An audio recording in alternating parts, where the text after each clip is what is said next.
alam dunia geus paciweung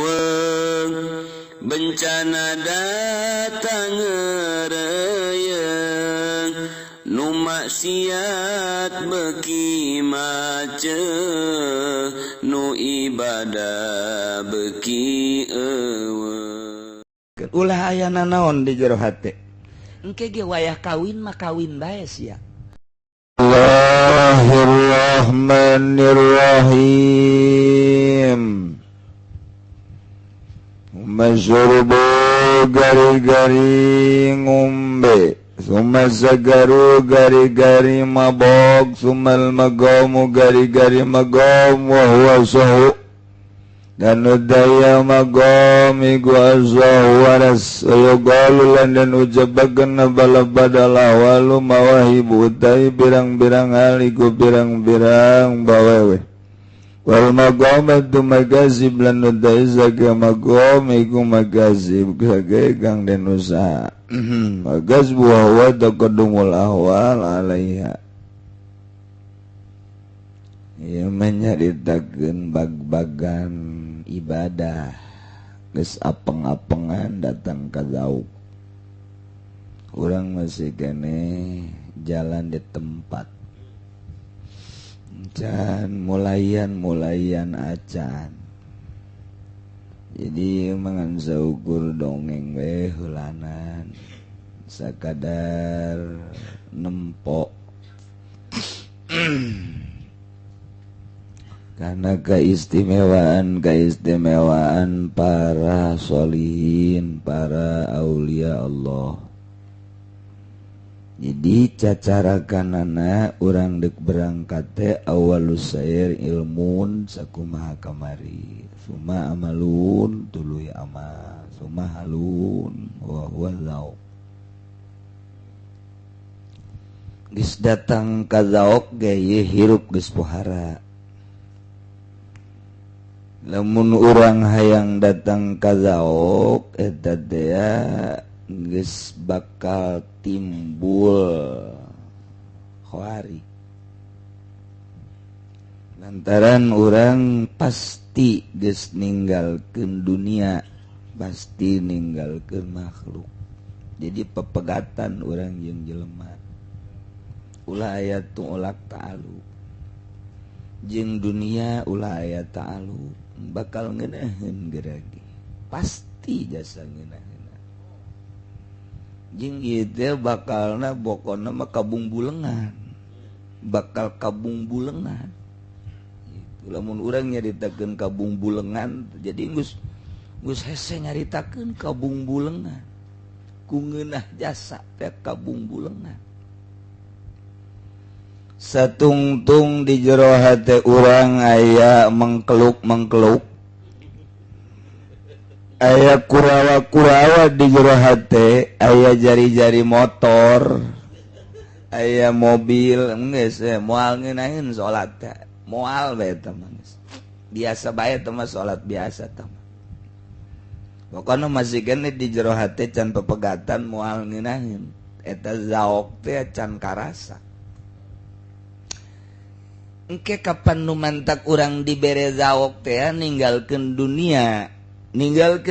lantaran dunia mah hijab. Mun ku urang geus ditinggalkeun da dunia teh makhluk ditinggalkeun nu deukeut Allah.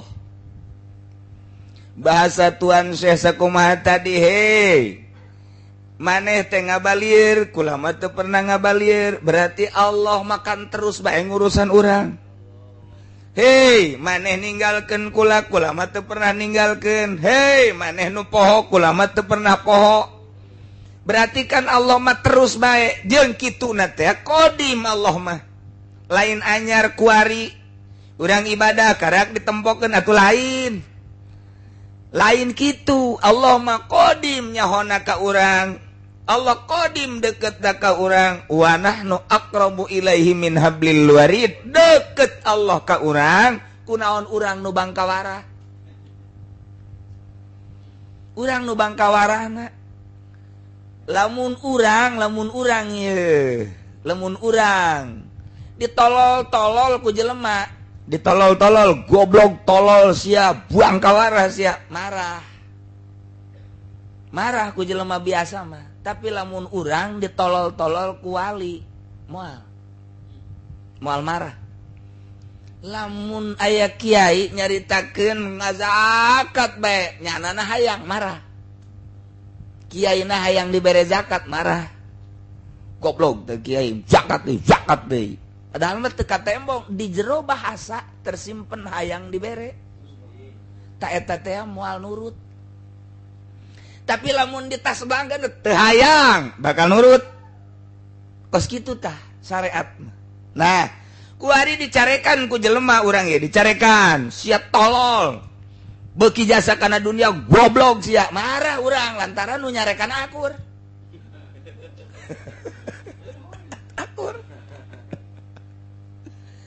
tapi lamun nu nyarekanana ahli Allah nu nyarekanana geus usul ka Allah eta mah terserah nyanana endek loba deuk teu boga lain urusan ya nyanana mah geus anti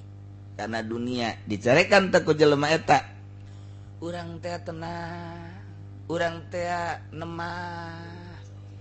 ngan jelema teh embung ka pangijeng nu kos kitu mah embung urang jarah yuk kasihan embung aing geus dicarekan kitu bae nu mantap kaji podal embungan ge si tampiling ge di jarah kadu kos kitu teh arah rembung sieun padahal menyarekan tilok naon tilok rasa geus aya eta teh naon eta lantaran geus boga perasaan jauh diri urang jeung si itu asana aing kacarekan padahal macan aya sejarahna nyarekan eta pas kitu bae tah terus bae nah ku ari urang lamun ditita ninggalkeun dunia ku hiji jelema atuh teu nurut tapi lamun jelema geus ngambe bau dunia teh bau dunia teh isin lamun dibongkelekeun hakikatna dunia urang teh bakal isin ku ari kieu aya hiji jelema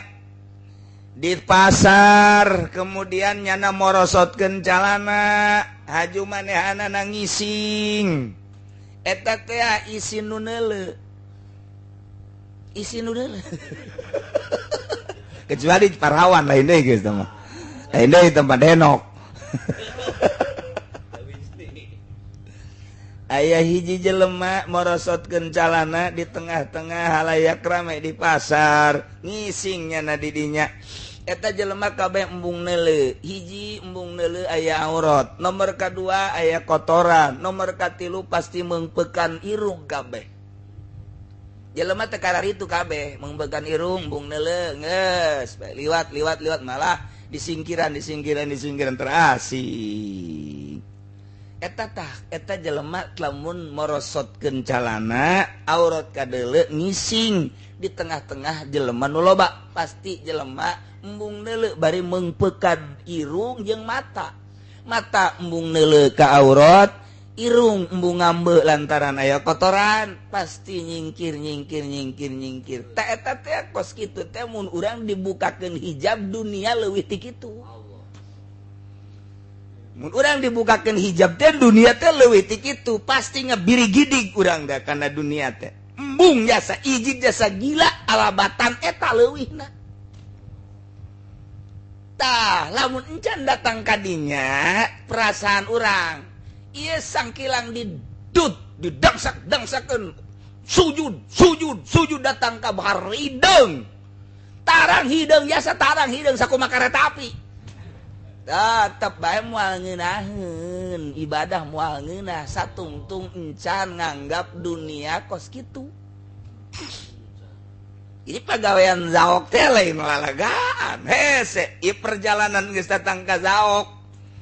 urang deuk ka Bandung kudu ditinggalkeun lembur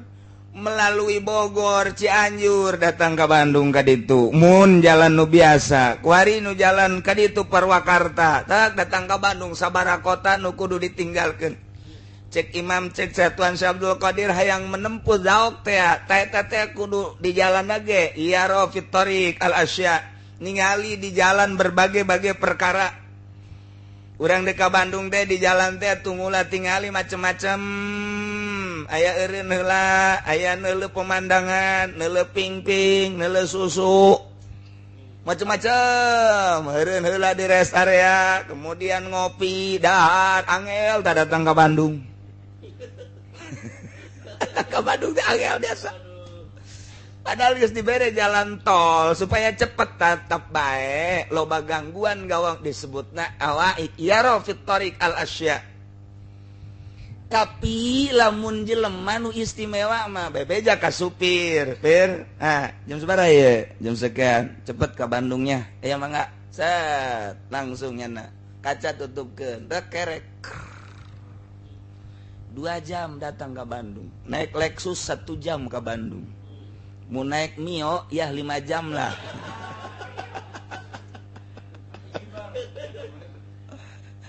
datang ke Bandung truk nah eta jelema nu hebat bakos itu datang tek ditanya neuleuh naon jeung teu pernah neuleuh naon di rest area henteu sugan aya pemandangan henteu pokona gua mah langsung metlek datang ka pamaksudan nikmat ieu mah pan teu kuat urang di jalan teh eureun heula di rest area ngopi teh dahar teh dan lain sebagainya batur mah geus datang ke Bandung nya mah masih di jalan kene bahkan aya nu teu jadi ka Bandung teu jadi ka Bandung balik deui loba jasa gangguan urang dek ibadah ka Allah ya rafit thoriq thoriq manawi suluk di jalan teh loba jasa aya nafsu aya dunia aya makhluk ieu gangguan-gangguan urang dek datang ka Gusti Allah dek usul ka Gusti Allah teh ya rafit thoriq al asya keur ngeunah-ngeunah urang magahan ngaji keur ngeunah-ngeunah urang zikir hayang usul ka Gusti Allah dienolkeun jol bae urang aya nu datang ti kabupaten kita jadi eta kos gitu aduh tawar eta ngaranna mandeg di rest area mandeg tah di rest area tah nu kos kitu tah mandeg berangkat kebel menganing mandegna kebel mandegna teh luak liuk deui aduh neuleuh apan saya geus kebel jasa ieu teu ngeunaheun ditumpakanana hayang ganti ku hari ka Fortuner kan pun berpikir deui magol deui di dinya 2 kali geus magol berangkat deui teh di Belaraja aya nu geulis jahe magol deui geus sabaraha kali magol teu usul ka Gusti Allah ta ieu lah ya rafit thoriq al asya ya rafit thoriq al asya urang salat mah salat biasa ilmu aya beramal ngan henteu zaok moal bisa satungtung encan disieu-sieukeun dunia encan disieu-sieukeun mah tetep bae tah kutuan Syabdul Qadir mah ka dieu ya jang ka dieu kiai di ujang-ujang bae kutuan sama ka dieu jang teh batinna ai kiaina mah tu kiai janggotan segala sorban segala ngan ieu rohna ujang keneh ka dieu jang ada jang ditungtun kutuan Syabdul Qadir ari maneh kuari aya teu aya memeh maneh aya eueuh heula teu eueuh memeh maneh sa abah memeh abah abahna abah memeh abahna abah abahna abah ai terus coba ku sia tutur ka dieu abahna abah terus ka dieu terus memeh abahna abah Adam memeh Adam dosata nu teh heula Allah man taqaddama Allah kan wa man ta'akhara Allah sia kuari aya diurus kan ieu ku Gusti Allah sanajan di bagus-bagus ge ieu sehat wayah gering mah gering bae kan mohon sanajan di hebat-hebat ge ieu ku dokter ku tabib wayah pae mah pae bae kan mohon jadi berarti anu ngahirupkeun jeung nu maotkeun sa Gusti Allah pinter sia pinter sia jadi ieu nu ngurusan hirup sia dahar nginum teh sa Gusti Allah haju Allah ngurusan sia tia ieu urusanna langgeus-anggeus sapancan artinya tulisan umur sia tulisan kakayaan sia tulisan umur sia kakayaan jeung pagawean sia tak ieu dahar nginumna sia teh eta geus aya tulisanan can geus ti Gusti pinter sia tapi kan kuari sia kunaon eta usaha bolon ditolol-tolol ku Tuhan saya mata di zaman Tuhan saya Abdul Qadir atuh sia ku boloon-boloon teuing perkara nu geus anggeus perkara anu geus beres ku Gusti Allah diatur tulisanana ge saya di Lauhul Mahfuz atuh sia kunaon milu ngurusan eta kunaon sia milu urusan Allah Allah teh ti eueuh ngayakeun ti eueuh ti aya ngaeueuhkeun haju di jero aya teh ku Allah teh diurus sia teh segala rupana dahar nginum sare kawin jeung sajabana diurus sesuatu anu baya bagian ka anjeun yajiu bakal datang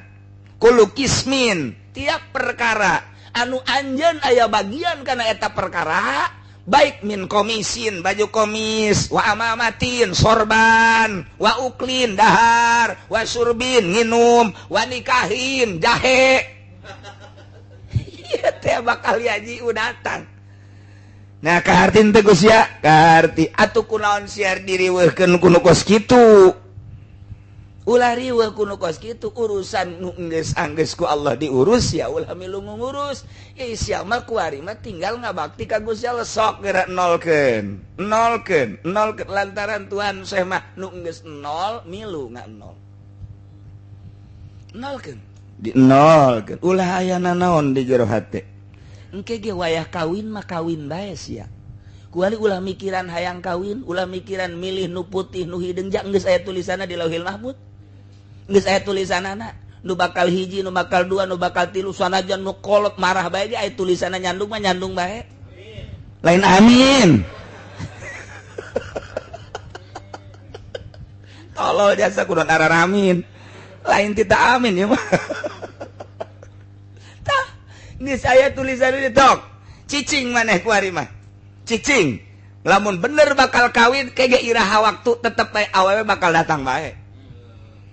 ulah dipikiran kuari mah wayah ngaji wayah ibadah ulah mikiran dahar ulah mikiran nginum ulah mikiran pake andai kata anjeun bakal make sorban nu bagus geus aya tulisanna di Lauhul Mahfuz teu kudu dipikiran henteu kudu dihayangan henteu kudu diusahakeun kege sorban datang sorangan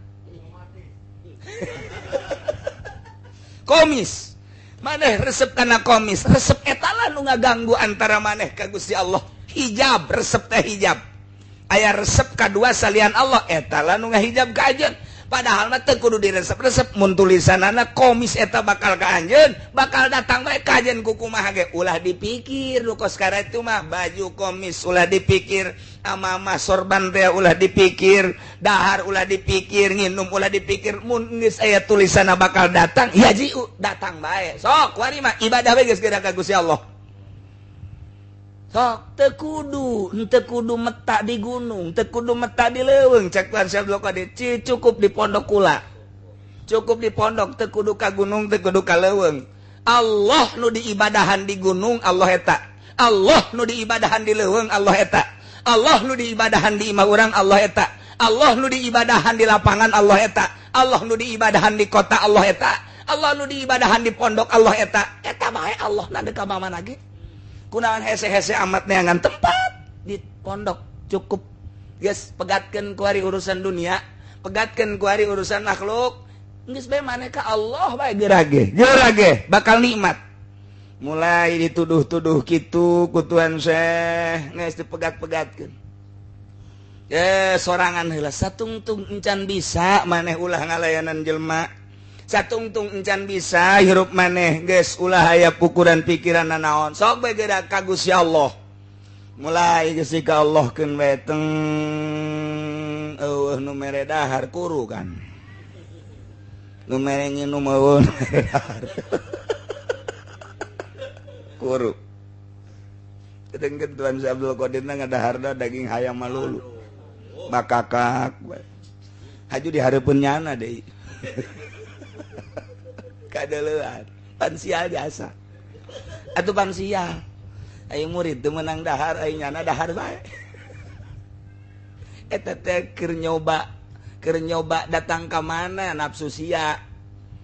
ya aing mah geus teh hayang jeung Tuan Syekh ngan ketika aing dihareupeun sia sebagai guru kadeleuna memewahan nafsu sia datang ka mana mun sia teu percaya ka aing endeu ka mamana ge sia ngaguru moal beres ya kudu percaya ka guru mursyid mah lamun aya saeutik bae teu percaya moal tamat kajen ting jujung kelan moal tamat ilmu batin mah kos kitu percayakeun heula 100% cek Tuan Syekh bahwa aing teh guru sia, bahwa aing teh geus teu hayang ka dunia, bahwa aing teh geus pepegatan jeung jelema hiji bae aing mah ka Allah, mun masih kene sia cangcaya ndeuk ngaguru ka aing moal jadi sia. Oh, geus katebakeun suuzon tah. Kuari mah geus satu guru-guru kula-kula tuh. Jada geus satu. Geus mama lo sesenangan deuk naon ge. Oh, kitu atuh. Ieu mama manukan mah bahaya ieu mah. Kuari mulai ibadah teng dididik sabulan 2 bulan mulai lepas tina dunia mulai lepas tina makhluk nafsu enggeus tadi kitu kene setan melalui tuntunan Tuan Syekh Abdul Qadir teng ngeunaheun asa aya Gusti Allah nu kamari mah asa aya di luhur Gusti Allah teh salah kamari asa aya di hareupeun salah kamari ieu mah asa aya di dampingan urang salah keneh kuari mah asa aya di diri urang wa nahnu aqrabu ilaihi min hablil warid kamana bae asa barang jeung Allah wa huwa ma'akum aina ma kuntum terus tah eta tah deuk meunangkeun eta deuk meunangkeun rasa eta zaok ngaranna supaya karasa deukeutna Gusti Allah jeung urang engke urang isin supaya karasa babarenganna Gusti Allah jeung urang di Allah Gusti teh pan ka urang teh nyorot kudrot jeung irodatna eta teh supaya karasa kuari mah geus karasa geus kanyahoan ku Tuan Syekh kuari ulah di pondok cek Tuan Syekh coba di jalan salat akur salat di jalan Allahu Akbar salat di sisi jalan jeung salat di pondok akur ja Allahna eta keneh mere zaok teh kos kitu sok geus pindah kuari mah salatna di lapangan Allahu Akbar akur bae sok kuari salat di kota di paramean Allahu Akbar akur bae coba di tempat zina di tempat WTS maneh salat atuh batur-batur engku gannya namanya bae Allah lamun geus datang ka zaok nikmat teu pangaruh nementek Mama Bakri Jang, cek Mama Bakri coba takol bedug, zohor takol, duduk nyana salat. Allahu Akbar. Akur bae. Artina gandeng, kemudian atuh ayeuna mah teu gandeng, akur jaka Allah ieu teh kos kitu mah leupas. Pan ceuli urang mah lain gandeng, "Woi, budak gandeng ngaganggu sia goblok." Tolol jasa aing geus salat sia. Kadanan ngamamu mah tuh ulah gandeng. Eta teh beres kos kitu teh. Can jadi teh salat kos kitu. Ki Astari Cakung. Ki Astari Cakung panjana mah TV radio loba, di mana-mana magrib disetel kabeh kunyana. Ki Astari Allah yarham. Cakung terus we disetel radio, televisi kabeh nyana salat. Allahu Akbar. Aya nu tukang ngagitar, kade ceng, gitarna nu kenceng ngagitar nadinya. Allahu Akbar, teu pangaruh nyana mah geus beres salat nyokot cai radio dibere cai ku nyana tah nginung ulah gandeng we cek nyana teh bisa capek subhanallah ieu jelema-jelema nu kos kararitu teh tanu geus usul engke nu bakal khawarik zaok aya rasa geus teu maelu ka jelema deuk kumaha teh deuk kumahanya namanya bae jeung Allah aya hiji kanikmatan tina ilmu kana amal kana hal eusina zaok moal bisa tadaok mun masih kene urang pabelit jeung dunia moal bisa tadaok urang mun masih kene pabelit jeung manusia ke urang geus eueuh nu kos kararitu urang geus bere daok balik deui dititah urang balik deui jelema teh dititah dawa amar ma'ruf nahi munkar ketika geus ngarasa boga daok lantaran engke ka dituna lumun nyana pidato mun nyana caramah geus teu daekeun ka amplop teu hayangeun amplop jang naon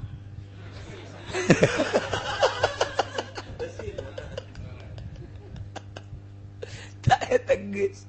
deuleu jelema teh yang dipuji aing mah ka Allah nuduhkeun duit teh jahai teu hayang lain sombong geus teh hayang jasa cek nyana teh aing mah kendaraan geus teh aing mah nuduhkeun ieu jalan ka surga ieu jalan ka neraka si adek muji heuk teu muji kal ngan sarua bae muji jeung teu muji sarua cacad aing cawad aing tetep aing mah kieu-kieu bae ja aing mah keur jeung Allah ngan aing mah dibere tugas amar ma'ruf nahi munkar sakitu geus ngeunaheun anu dibere ceramahna anu dibere dakwahna ge beban lantaran nyana dibayar sakitu teu dibayar sakitu dibere sakitu teu dibere sakitu bahkan kadang-kadang dibere ge dibikeun deui ka ditu aya leutik mah ngeunaheun urang mun boga dai model kos kitu nikmat kana aja jantung ngeunaheun sejuk anu aya di bara geus datang kana zaok model kos kitu ieu mahal luar biasa fa awalus sair awal berangkat hiji ilmuna heula siapkeun sakumaha kamari ilmu macana ilmu nahuna ilmu tah beres kus bisa maca kitab ngahartikeun kemudian ngahartikeun mampen ieu jet piwalieun manya aya wali teu bisa maca kitab ti dituna sebab kullu waliin alim la aksa setiap wali pasti alim la aksa aya walaysa kullu alim wali henteu setiap alim wali tapi alim mah wali mah pasti alim moal aya jelema diangkat jadi wali bodoh moal aya manya Allah sembarangan ngangkat jadi wali bodoh atuh udah jadi bupati geus bodoh ulah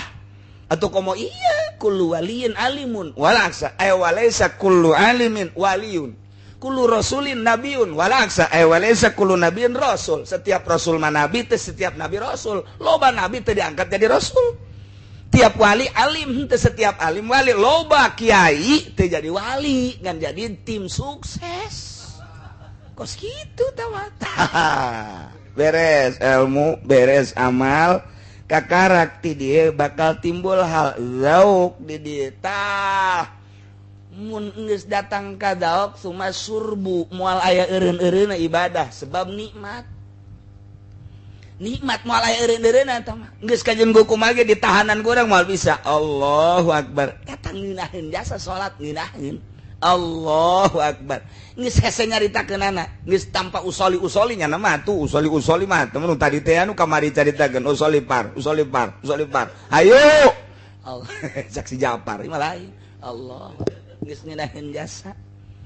atahna ge geus tilok atah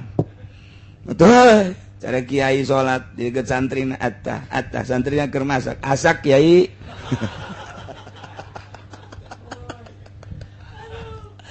teu ya ku ngeunaheun geus nya ngahiji teh menyati tan mandak eta mah disebut teh kitu naon ngaranna tunggal eta teh diulah-ulah ge kitu bae ngan ulah sote nyaritakeun di luar ngaji kita teh teu meunang urang teh nyaritakeun kos itu bahwa urang ngahiji jeung Gusti Allah teu meunang nyaritakeun kitu sebab Allah mah mukhalafah lil hawadis Allah mah khaliq urang mah makhluk kecuali keur kieu urang nyaritakeun kululumpatan ka mamana ge wali mah kos kitu wahdatul wujud ja eueuh nu wujud kecuali Allah hiji kuari urang naon aya kadenge engke mah lamun urang diangkat jadi wali eueuh nu mantak Baitullah kadeuleu ge atuh bray bae eueuh ieu mah naon ge hayang neuleuh naon bae disingkapkeun kadeuleu oh ternyata reum bae buluna atuh asal geus disingkapkeun bae ge eueuh ieu mah kalangkang nu kos ge mah Baitullah dideketkeun dideleukeun Masya Allah geus lain hiji teh geus hatta per detik ieu atuh aya kene nu geus kararitu teh di atuh eueuh ieu mah nu aya wujudna Gusti Allah nyanana geus wahdatul wujud teu meunang tak urang nyaritakeun wahdatul wujud sasar Syekh Siti Jenar teh nyaritakeun wahdatul wujud pewak pencit teu bisa ngan lamun keur carita kawalian moal kaluar ti wahdatul wujud pasti ka dijad euy sok ndek berbagai thariqah nu mana Rifaiyah, Syafi'iyah, Hanafiyah, Utsmaniyah, Tijaniyah, Qadiriyah, Naksabandiyah kabeh ujung-ujung nama wahdatul wujud ngan teu meunang dicaritakeun mun lain keur ngaji perjalanan teh ge ngahiji jeung Gusti Allah urang teh lamun geus carita ngahiji atuh hese sebab tadi teh wa nahnu aqrabu ilaihi min hablil warid kadituna wa huwa ma'akum aina ma kuntum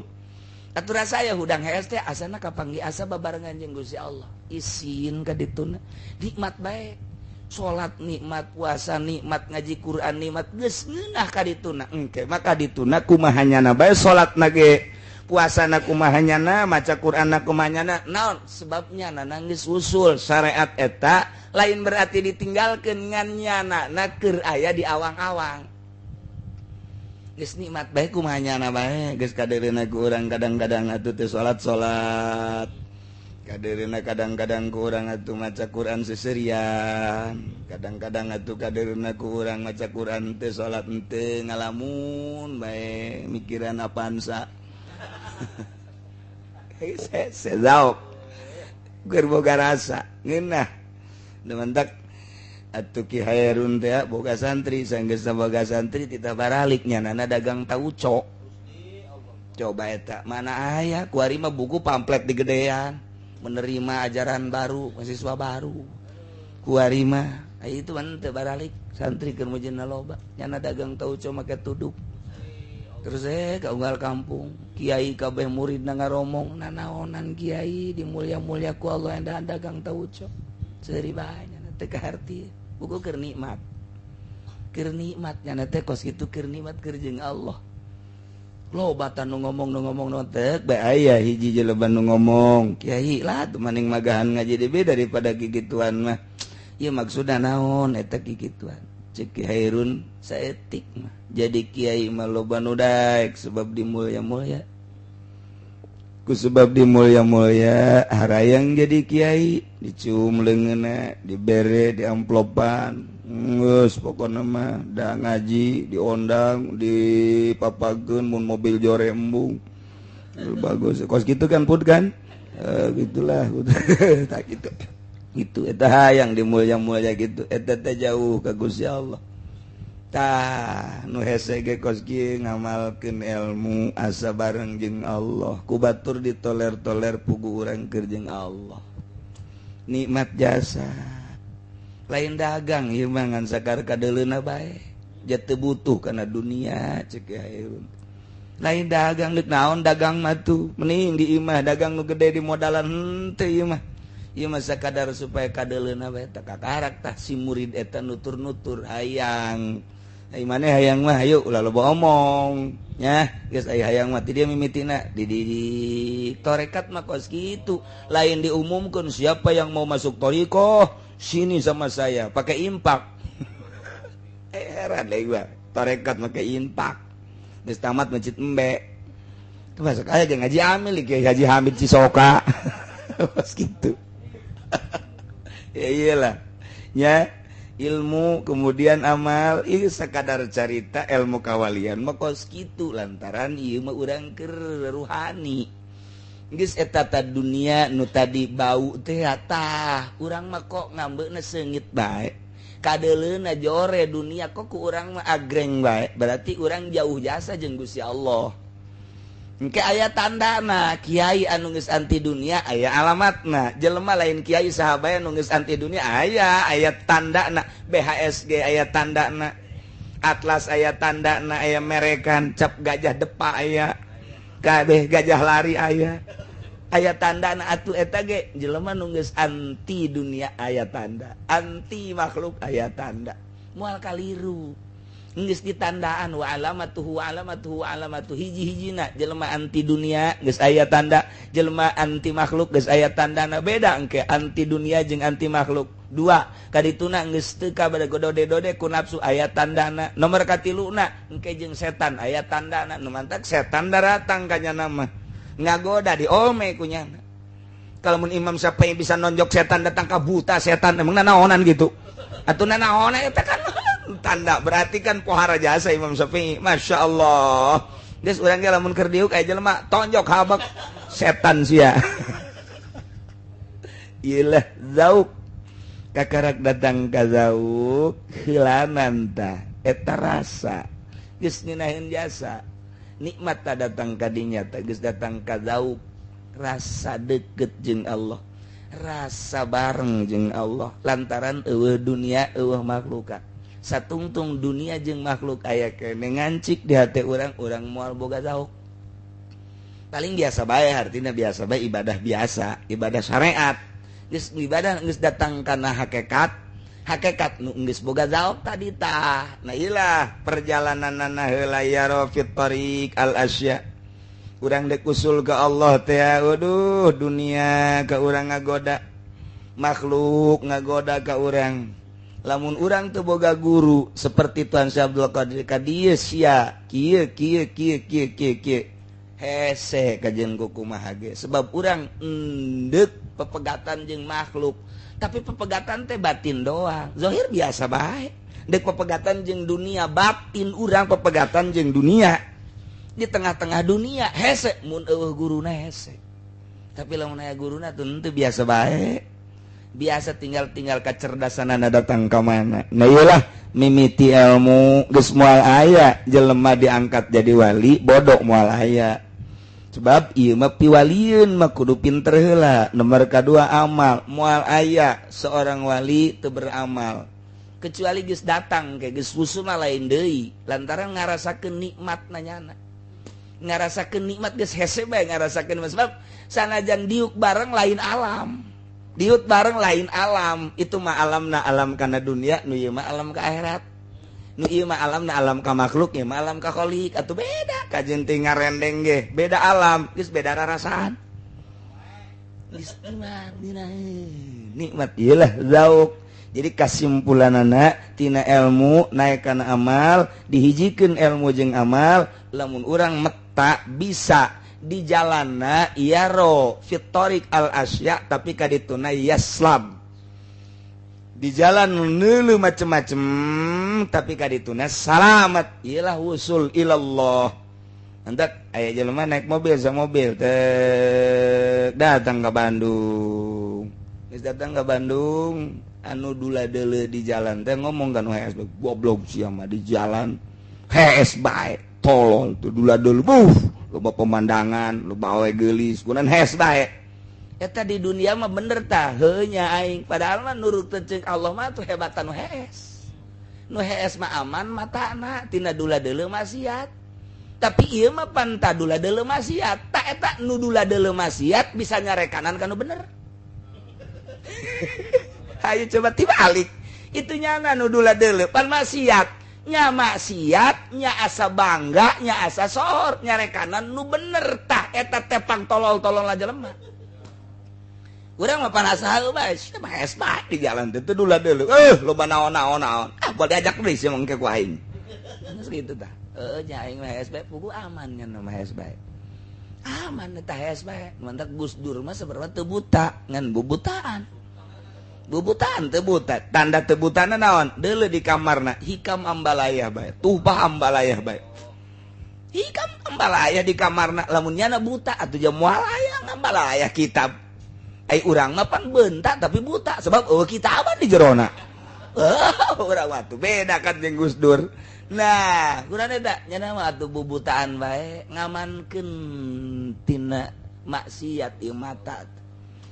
ngamankeun geus nya naik mobil atuh keur meeting ge nya mah kerek keur meeting keur musyawarah keur naon kitu ngaranna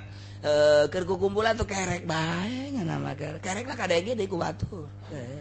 kerek biasa tah eta tapi ngan bedana nya mah kerek di hudang ditanya nyambung aya Habib Rozak mah kerek ditanya atuh henteu